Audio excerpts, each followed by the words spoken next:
This is Awareness Explorers.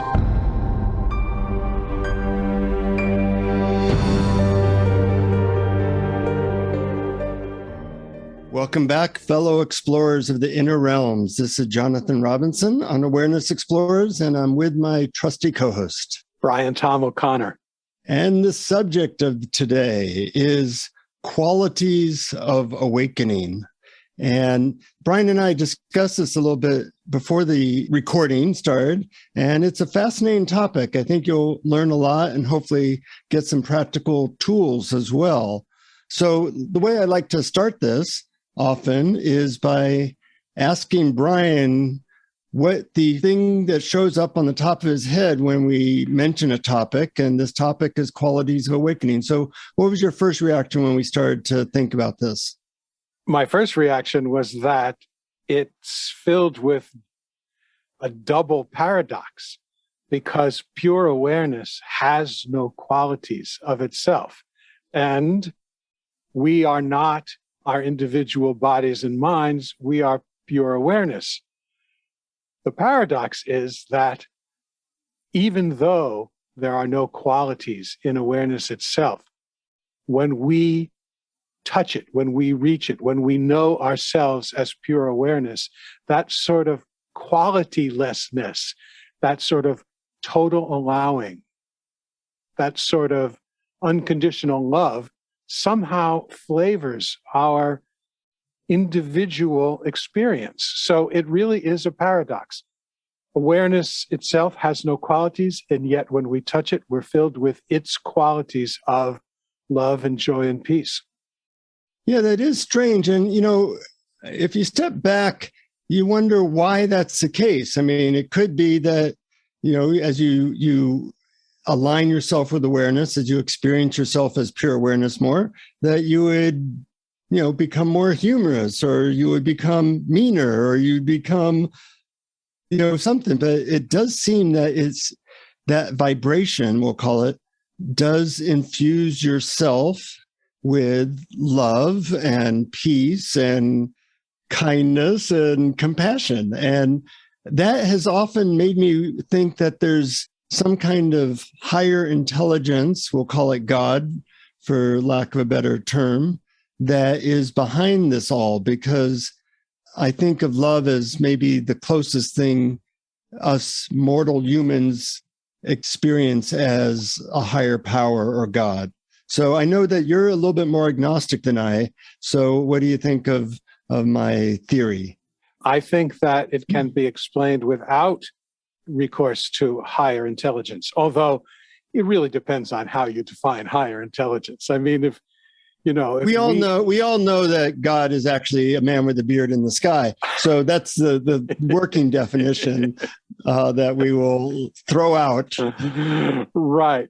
But apart from the imaginary man in the sky, we're talking about the universe. We're talking about non-duality. We're talking about everything is simply energy rising and falling in various apparent temporary shapes and forms, but that it's all one. And awareness has no qualities of its own, because like a clear mirror, everything that appears in it is allowed. It's simply totally fine. It has no resistance. And that lack of resistance, that pure allowing, is actually a perfect definition of unconditional love. So the very nature of awareness is unconditional love. And I don't think you need to imagine some sort of entity outside of yourself or other than yourself, which is pure awareness, to explain that. I can understand your point, and although you're absolutely wrong, I can certainly know. That way of looking at it really does make sense to me, and ultimately, hopefully, someday we'll find out if there's a intelligence or entity behind this whole creation or not. I think you're right that it really depends on how you define those terms, and that we're actually much closer together than we might think by using the terms agnostic or a believer. So I appreciate the way that you see that. It does make sense to me. Getting back to the qualities as you approach or melt into awareness, I think it's interesting that a lot of teachers agree as to what those qualities are. You know, you hear compassion and love and bliss and joy and peace as part of that package. And that's a pretty good package. I want more of that. And I'm currently in a school called Luminous Awareness Institute where they go into other qualities as well. And in fact, the school is based on the fact that there's 7 different flavors of awareness. And that's been really eye-opening for me, where the teacher, Annalisa, who we interviewed in episode 101, I believe, helps you open up to these 7 very distinct flavors. And I'm wondering what you think of that idea. Oh, I'm totally fine with that, because I think the flavors, it's just so odd because we do experience it. Let's just say that in one theory of non-duality, there's nothing to do. There's, if you're trying to achieve some sort of quality, then you're on the wrong track. And basically, I agree with that. And here's where the paradox is. When I stop trying to achieve a quality or to make my experience any different whatsoever from how it is, all of a sudden, mysteriously, these qualities start flooding in. These qualities of happiness, of joy, of peace, of love, of contentment. And I'm sure that Annalisa's descriptions of them are really well defined, are really, I think, well observed. Let's put it that way. Mm-hmm. What's interesting is one of the things she does, she seems to be able to transmit these qualities very distinctly. And so we're like a radio that is tuning into these different qualities. Let me give you an example. One quality she calls air, which is really much the spaciousness of awareness, the sense of opening to awareness, which a lot of people experience the most. But another one she calls water, and water is very interconnected, meaning it feels a lot like love and melty and like you're part of the ocean. It's much more interconnected than the spaciousness of awareness. Or she has one called earth, and earth feels like you're part of the earth, like you're growing, like your body basically is like a tree growing out of the earth. It feels very different. They're all higher levels of being, and they all feel really good, but they are really distinct. And I am one of the people that really, if given a choice between just having vanilla ice cream in your freezer or having 7 different flavors, would always choose the 7 flavors. And here I'm really enjoying getting different vibrations, we'll call it. And one of the things I find interesting, which you kind of brought up, is can you tap into these things totally directly by saying, okay, I want to experience the love and interconnectedness part of awareness, or I want to experience the more grounded, rooted part of awareness? Or do you have to go for these experiences in a more indirect way? What do you think about that? It's such a paradox. First of all, I just want to respond by saying I totally recognize and have experienced those, at least the ones that you described so far. Yeah. Although I have a hunch that there's sort of different angles of the same thing. But you're right, there is distinction. But to answer your question, another paradox. If I try to create some experience, it usually doesn't work, except if I use imagination. So in other words, most of the time, if I simply stop trying to control my experience, just sit quietly and completely drop all strategies to control my experience, any number of these qualities will come flooding in. But at the same time, I've also experienced the phenomenon of imagination. Like I started by just, like, for instance, you don't have to, we talked earlier in this episode about oneness and that there's only one thing going on and non-duality. And I never thought you had to actually believe that. It was totally sufficient just to imagine what it would be like if it were so. And by the same token, one can imagine the qualities of connected to the earth, or the air being part of everything that pervades us and surrounds us. You can imagine these qualities and evoke them. So, I realize I'm playing two sides against each other. On the one hand, you can get there indirectly. Actually, I call it the direct method, but you're not directly evoking the quality. You're allowing everything to be as it is. On the other hand, I think for some people, using imagination to evoke it directly can work. So let's just say I'm open to either, and whatever works for you is the one to do. Yeah, let's explore that a little bit more. I also have mixed feelings about this. I was with a teacher for 26 years that we interviewed, Justin Gold, who was very big on not going for things, quote, directly. He basically had the philosophy that all you really need to do is become aware of all the obstacles in the way of your awareness, of a purity of awareness. And what would be left would be peace, love, joy, things like that. But he was very much against trying to go for those feelings directly, either by evoking them or imagination. And the reason he felt that was that he thought that was too much of you doing something, and that it would potentially maybe build a bigger ego, or it would lead to things like we sometimes see of New Age people creating a certain falseness, like you're pretending.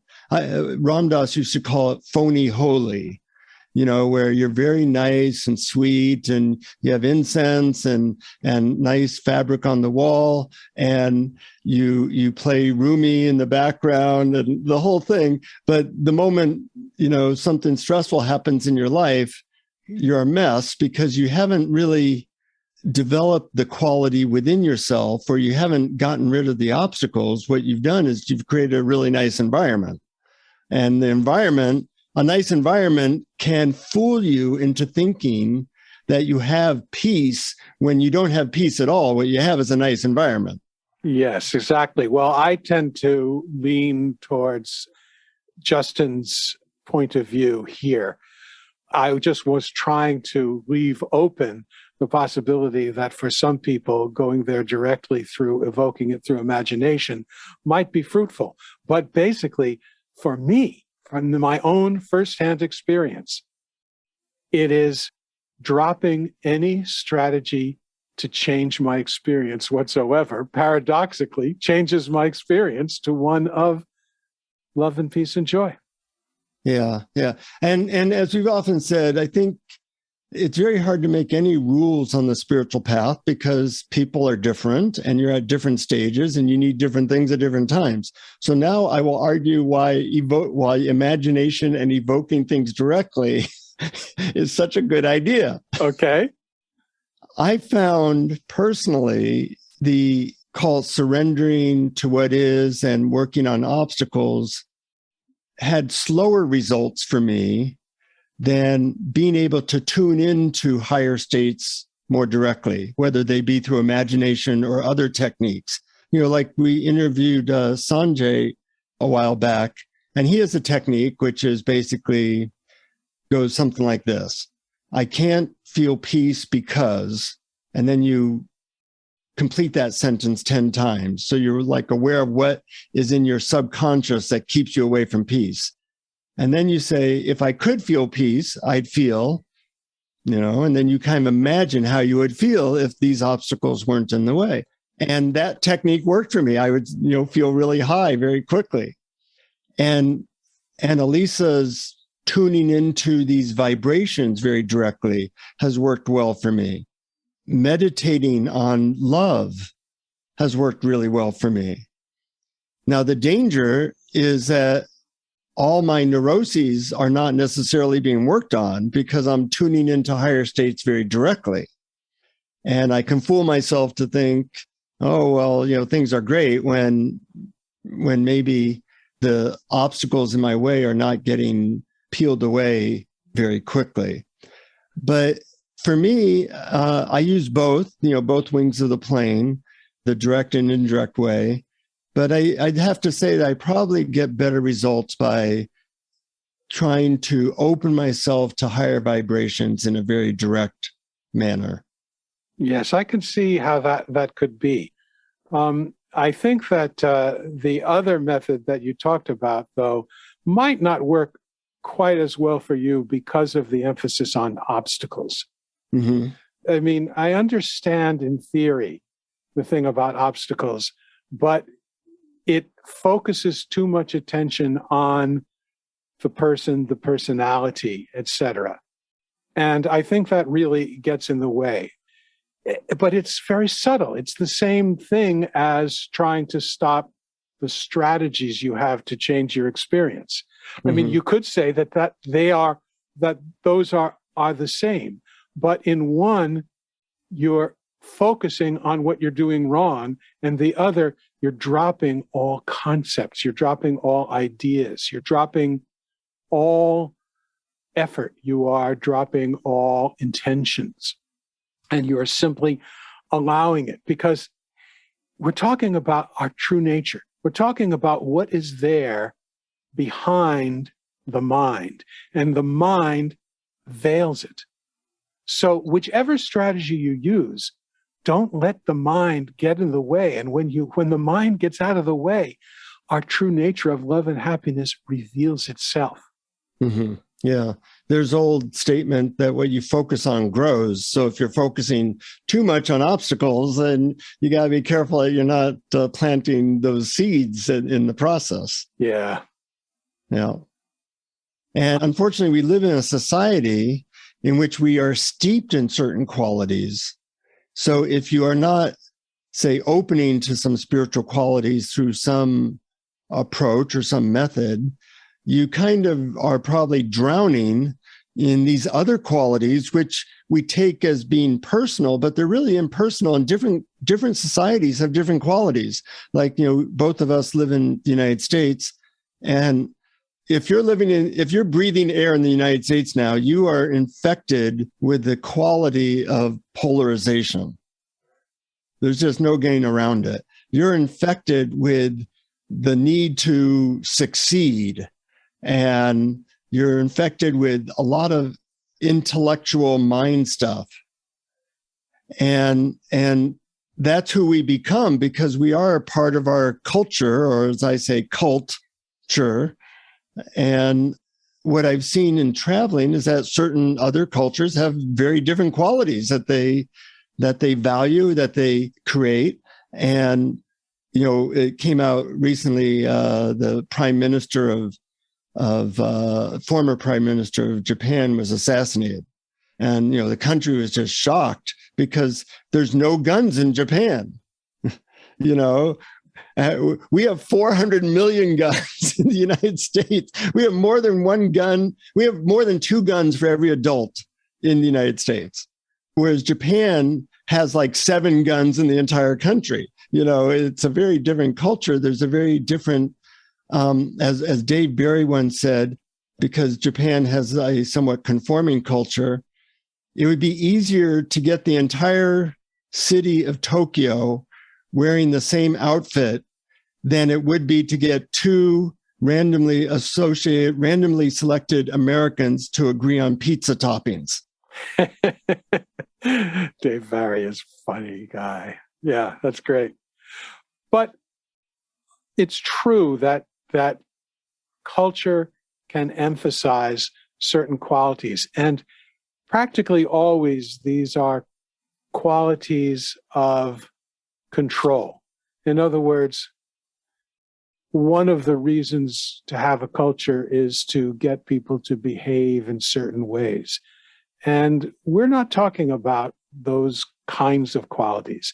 And so I think it might be nice right now to circle back to the beginning where you talked about this topic and the qualities of awakening or the qualities of awareness. What specifically are the qualities that we're talking about here? Well, I think everybody can agree on love being one of them. Yes. And, you know, whether it be Christianity which focuses very much on love, theoretically, or other religions that also do that we all agree that love and peace is part of a spiritual person's repertoire. And God probably does not care how you get there. You know, whether you meditate there, whether you devote yourself to Jesus, whether you invoke love and peace directly, that it's nice to know that we're all really aiming for the same thing. We just have different approaches. Yes, and some approaches are more successful than others. Yeah. One way of filling yourself with love is to find a new romantic relationship and have what I call new relationship energy, where, you know, all the songs are about how I was depressed and hopeless, and then I met you, and now everybody's singing and the sky is smiling and I feel great. Well, if that's your approach to love and your main way of getting it, it comes with all kinds of baggage. First of all, it tends not to last very long. And you can think like, oh, I've become a loving person, whereas all that's happened is really you have a circumstance that is fooling you into thinking that you now are a loving person. I think you really hit on a key element here, circumstance. And the difference in these, so you can define the qualities of love, peace, happiness, joy in various different ways. But when you're talking about those qualities in relation to awareness or to awakening, you have to realize that these are qualities unrelated to circumstance. In other words, when I talk about happiness in regard to awakening or to awareness, I'm not talking about the happiness that you achieve when you get your desires met. I'm talking about the happiness that is uncaused happiness, that's not related in any way to circumstances. And that's why I think there's a qualitative difference to each of these qualities when you talk about the real, the genuine. You know, the term Sat Chidananda, which is often translated as being, consciousness, bliss, I translate it as simply the joy of being awareness. It's the joy that is the ground, the baseline. It's already there. It's not brought in from somewhere else. It's simply noticed that it's already there and it's unrelated to circumstances. Mm-hmm, mm-hmm. I think that's certainly the ideal. Of course, in the real world, there's always a combination of a person's circumstance and their state of being. So a lot of these gurus, they don't spend time in hellholes. They create nice environments around them. So I think part of tuning into love, peace, and bliss is to have a decent environment, because it's going to be harder to tap into peace, love, and bliss in the middle of a war zone. Yes, you're absolutely right there. And the thing about creating the environment you like is that we have this idea that somehow awakening has nothing to do with our personal preferences, that somehow we have to ignore them or deny them. But it's not the case. I mean, it's a both and situation. We are the universe and we are individual body minds, and the individual body minds have things that they like and things that they don't like. And there is nothing wrong with using the things you love to help appreciate the wonder and the magic of the world. Like, I love music, and particularly musical theater and jazz and classical music. tap into that love of that, and it's a wonderful thing. The world is a magical place. But it doesn't mean that if for some reason I were to lose all access to musical theater, I would be unhappy, because happiness is my nature, and it's not changeable. It's a tricky situation in reality, because I see, a lot of these most famous teachers, take like Osho Rajneesh, I'm sure he had something going, but he surrounded himself with Rolls Royces and nice watches and all this luxury. And at some point you have to say, he probably became somewhat dependent on that. So you have to have an incredible level of self-honesty to know, are you more into the world of control, like controlling circumstances in your environment as a way of finding peace and happiness? Or are you more into the world of being your true nature, relaxing into beingness as your main source of happiness? And they really do or can imitate each other. And it's really hard to know where that line is, where you started to leave the world of beingness and now you're more into, maybe it would be good if I could have sex with that person, or maybe it would be good if I had a nicer house, or maybe it would be good if I had more money so that I could do all the things I want to do. It's really true that they imitate each other. That's a very good observation, I think. And you're right. We have to be on the lookout for the imposter. Yeah. I have a hot tub that I use every night, and it brings me a certain amount of peace and joy. And the hot tub broke down this last month. So for the last 5 weeks, I haven't been able to use it. And I saw that, I'm not as peaceful at night as I was before. I was trying to figure out, I've been, a little bit less peaceful than before. I was trying to figure it out. And then I finally concluded, I haven't been able to use my hot tub. Yeah. And it was humbling. And now my hot tub is working again. And I have decided to double my efforts at meditation, because I saw that in that little way, I'd kind of fooled myself. Yeah. Well, I think we zeroed in on who the imposter is. Mm-hmm. The imposter is the person who is either peaceful or not peaceful, depending on the hot tub. That's the imposter. That's not who you are. Mm-hmm. That's not the real you. That's not what knows your experience. The real you that knows your experience is the universe. You are the universe. You are everything.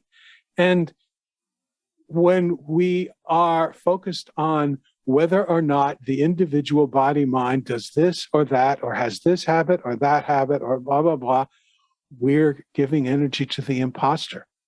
Mm-hmm. Yeah. I talked to Dr. Jeffrey Martin of the Finder's Course yesterday, and I asked him a little bit about this subject, which is, can you tune into these things directly? And what he said is that, a lot of ability to tap into higher states of consciousness is really just the intention to do so and remembering times that you've been there before, and he calls it sinking into peace, sinking into love. And it's, there's a lot of techniques. There's the Lester Love method, where you focus on people that you've loved and you feel your love for them. There's times where you can imagine or remember times you've been in nature and felt really peaceful, times that you maybe have been on drugs and felt really blissful. And he said, if you can do that really quickly and easily, that's a really important skill. And it's really available to everyone. And I think most people don't practice that much, so they may not be that good at it initially. But with a little bit of practice and intention, if I said to someone, I'll give you $1 million if you double the amount of peace you feel today, could you do it? Well, with that kind of intention, you go, yeah, I'll figure out a way.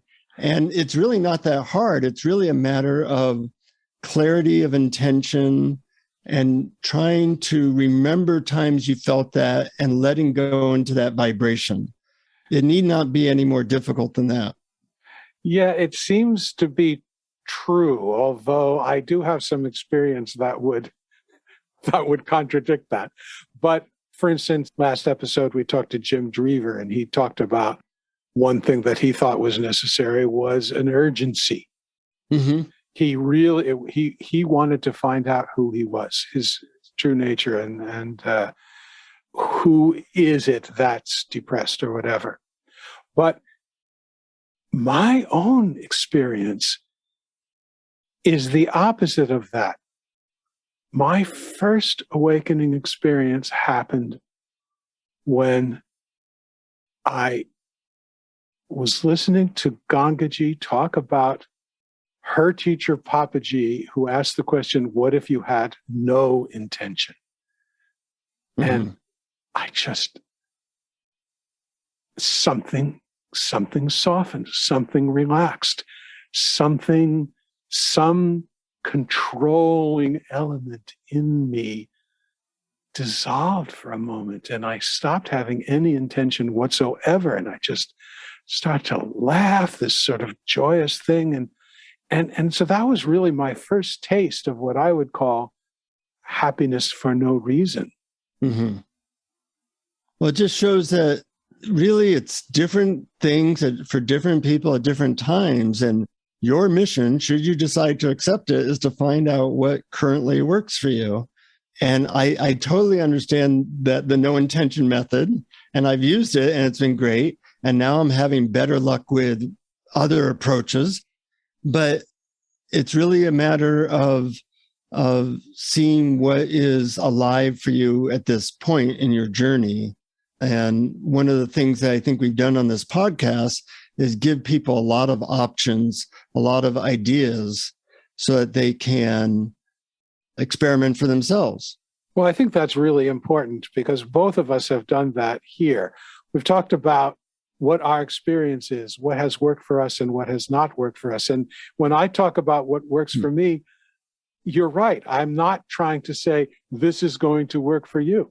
When you described your experience of evoking love, I totally believed you that worked. I think that's great. And if that works for any of our listeners, try it. Because one thing about this is that you're the expert.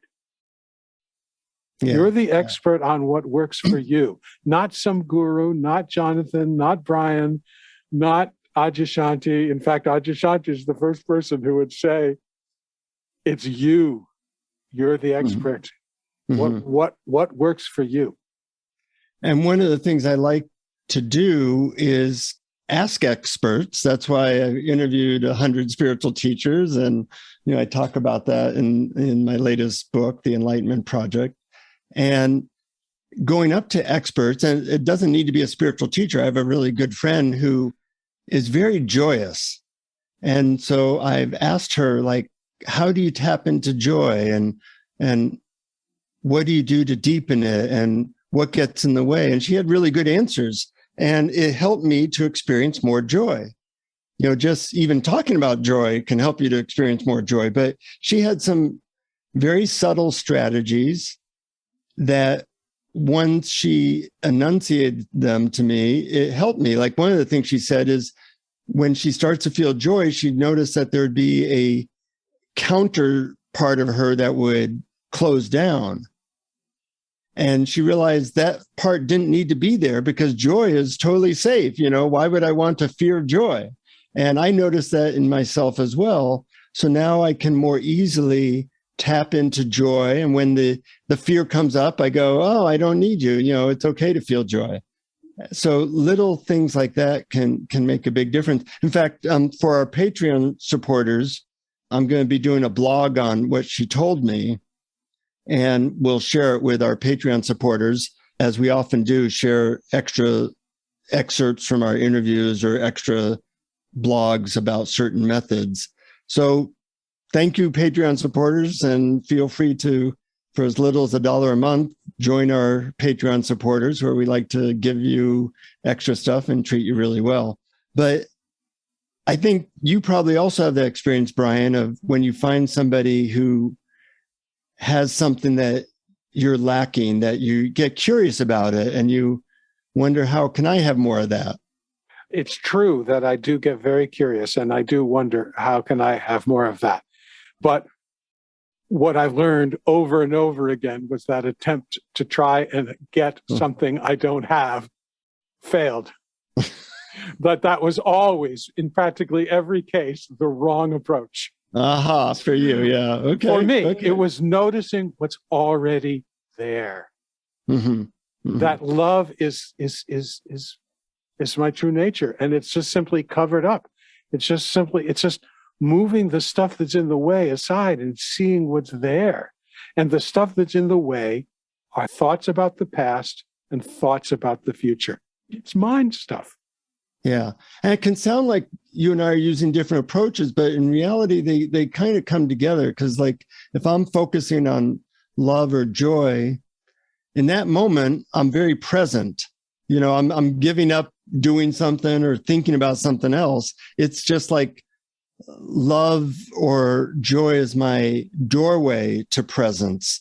So maybe our methods are really very similar in a certain way. You know, often that's the case because, you know, words are not very accurate tools to describe reality. And so sometimes they can lead us to believe that we're talking about two different things when we're actually talking about the same thing. Yeah, yeah. Any last thoughts on this opening to qualities of awakening? The only other one is you just mentioned that there are things that work for you, and there is one thing that we talked about before we started recording that I read recently, which is just the image of the heart as a valve that can be opened and closed. Mm-hmm. And simply imagine whenever circumstances happen or things that you think shouldn't be happening appear, stop, notice, oh, is my heart open or closed? And if it's closed, open the valve. Which is an imagination yes. that can perhaps get you back to presence very quickly. That's right. And presence, I think you're absolutely right when you say that's the key. It's presence because, yeah, it's what's happening now. Because happiness, the qualities of awakening cannot happen yesterday. They cannot happen tomorrow. They can only be here now. Mm-hmm. Yeah. Actually, I had an interesting conversation with a friend. She's very devoted to her teacher. And she has a very devotional heart, but she never gets to see this teacher. And I was thinking, it's all in her imagination, but her experience of life is very sweet. So once again, it's hard sometimes to know whether something is real, like she's tapping into something real, or if she's just using her imagination. But in a certain way, it doesn't matter because the lens of her life is looked through this devotional relationship with this guru who she basically never sees. Wow, that's really fascinating. And it just, you know, is more evidence that imagination is actually really, really powerful. But again, it's a paradox. Yes, imagination is really, really powerful if you're using it to help you to be present. But if you're using it to imagine what the future would be like if it was different from the way it is now, then it seems to get in the way. So again, it's tricky. Yes, imagination is so powerful, unless it's fantasy about how you're going to change your experience in the future. Yeah. Well, everything of power, like imagination or sex or drugs or money, they have they're a doorway in a positive way, and they're a doorway to a negative thing. And our job is to use that doorway in a way that helps us rather than in a way that hinders us. Yes, and sometimes it's hard to know, but you can look inside and use the radar of your peace, happiness, joy, allowing as your guide. Yeah, that is a good guide. And your friends, your friends can give you feedback, or your association with like-minded people, hopefully honest, loving people in your life who can say, I think you're trying to create an environment that you control is starting to interfere with your actually just relaxing into what is. And I got that feedback many years ago from a friend, and it was really helpful. I'm so glad it was helpful. And hard to hear. I can imagine it would be hard to hear. Yeah. Yeah. And of course, it's absolutely true what you say, that if you're trying to control your environment, it's not going to be, you're going to get into phony holy, as you talked about before, and that's not what you want. On the other hand, if your friends are focused on your personality and what you're doing wrong there's the trap of thinking that's who you are and that's what needs to be fixed, when the idea that you need to fix anything is the obstacle. There's so many subtle things here. And one of the great joys of Awareness Explorers is that we get to go into the subtleties, the subtle traps on the spiritual path, the things that potholes people fall into, and you and I sometimes fall into, and shed some light on it. And hopefully that helps us to not fall into the potholes, or if we do fall in, we at least know the way out. And I hear that you're going to guide us on a way out using a meditation on qualities of awakening. Yes, I am. I am going to do a little meditation that I call the two-way stream meditation, which is about some of the paradoxes of the qualities of awareness that we talked about. Great.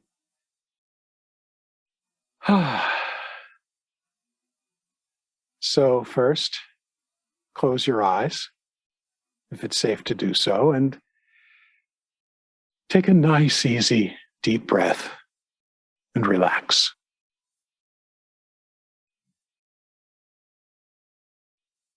This is a meditation of paradox, of the qualities apparent in the qualitylessness of awareness.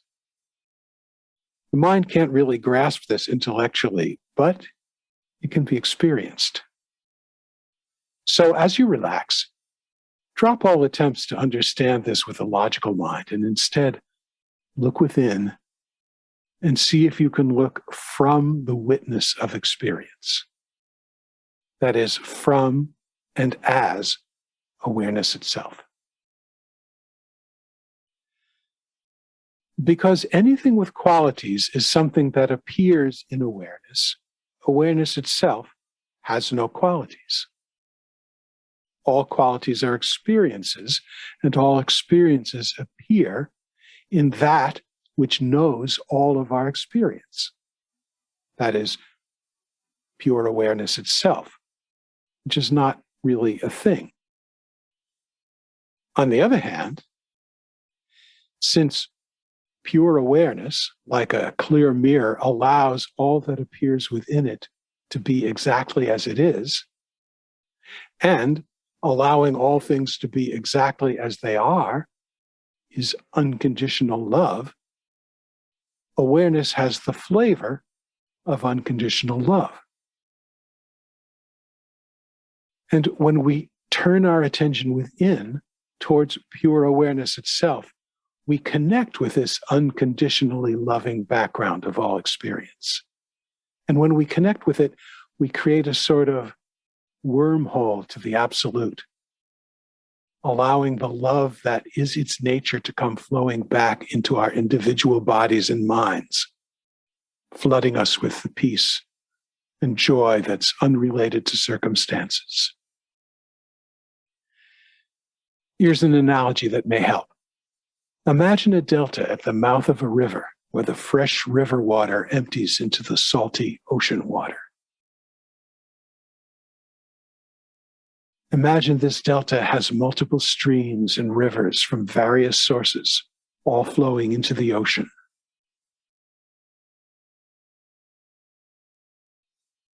In our analogy, the delta is our individual mind, and the ocean is the background of pure awareness.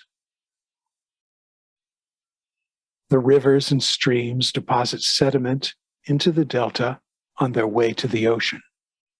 It's a one-way stream flowing from upriver through the delta and out into the ocean.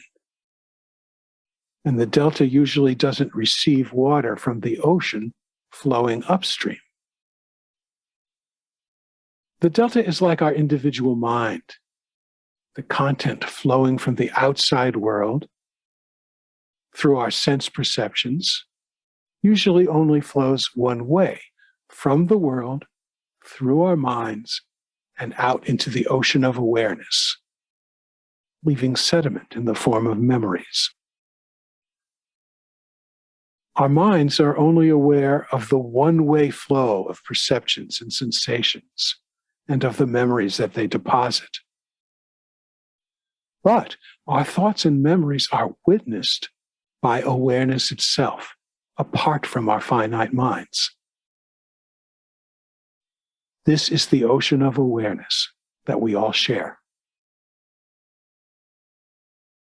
Sometimes, as in an estuary, there's brackish water, a mixture of river water and seawater.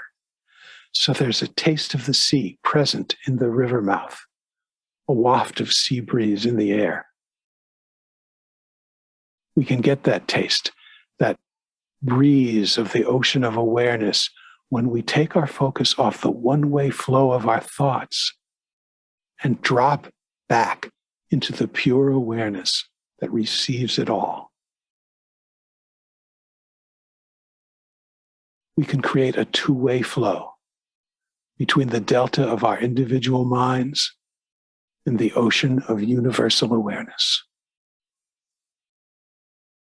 That's why meditative practices of quiet and stillness can calm down the powerful rushing flow of sediment and let some of the sea breeze waft in. And it feels absolutely lovely. And you can explore this for yourself. Here's how. Imagine your mind as a river delta. The activities of the world are upstream. The awareness of the world is the ocean downstream. Your mind is the delta in between.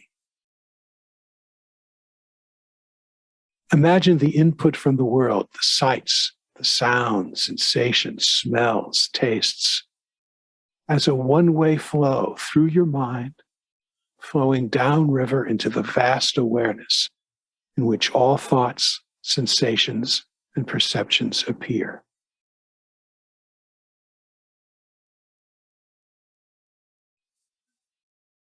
It can be helpful to imagine the streams and rivers flowing toward you from the front, and then flowing out into the sea of awareness behind you.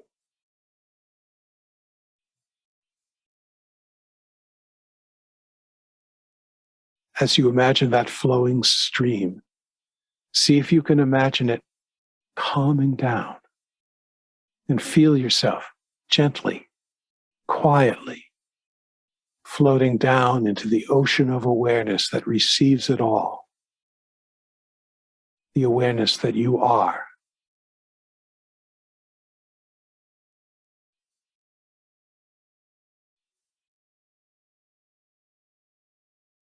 And then imagine that the ocean of awareness, like the oceans of our earth, is connected to all the oceans.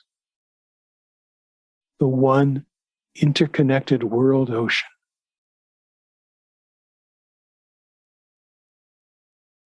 It's an ocean of love because it knows it's all one ocean.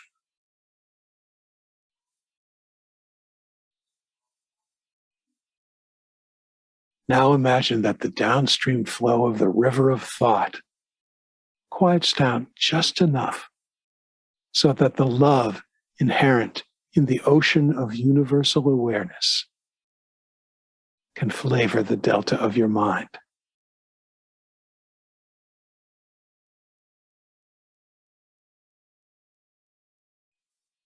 the qualities of love and peace and joy and bliss waft back from qualityless awareness and infuse your whole being.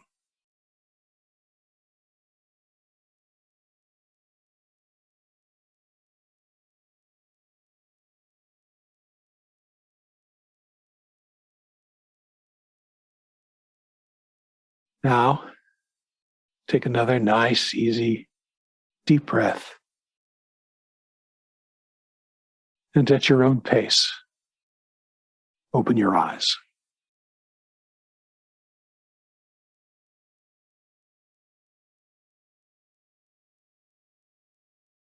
I like how you had some interesting metaphors of how daily life can be infused with the qualities of awareness, like mixing fresh water and seawater and having the taste of a little bit of salt in everything. That's right. That's right. And here we are using imagination as a tool. There's one of those topics where you kind of go down a rabbit hole and you realize there's no easy answers and it's more of an exploration. And I like how sometimes we can not come up with an answer because reality is infinitely complex. We actually go into and realize that how subtle and how in the moment you have to be in order to walk this razor's edge called the spiritual awakening. That's right. The Razor's Edge, by the way, my favorite novel, which is about a young man on a spiritual search. And two great movies, one with Bill Murray and one with actually the author was in the movie, M. Somerset, or whatever his name is. I forget his name. M. Somerset Maugham? Yeah. He was actually in the first movie. Oh, I didn't realize he was in it. Yeah. Wow. But you remind me when you talked about the questions of this may be off topic, but it's actually germane to Awareness Explorers in general, about questions.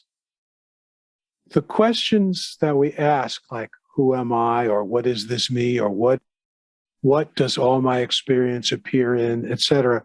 These kinds of inquiry questions aren't designed to come up with an answer. They're not designed to be answered. They're designed simply to turn your attention around from the content of your experience to pure experiencing itself, to awareness itself. Yeah, questions are the key. Answers generally not. But you're right that it's kind of fun to explore and not get too wedded to being absolutely right. Yeah. You're right about that. I thought so. You too. Yeah. Always fun exploring with you. We really appreciate our listeners. Feel free to share all this stuff with people that you know to create a group of people around you exploring these topics. And until next time, keep exploring. Keep exploring.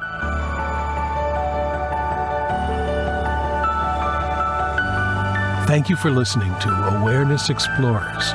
To learn more, you can check out our website at awarenessexplorers.com. Please subscribe to our podcast on your favorite podcast app. We'd love it if you would post a review. And please share our link on Facebook and with family and friends, because knowing yourself as awareness is the greatest gift you can give yourself or someone you love.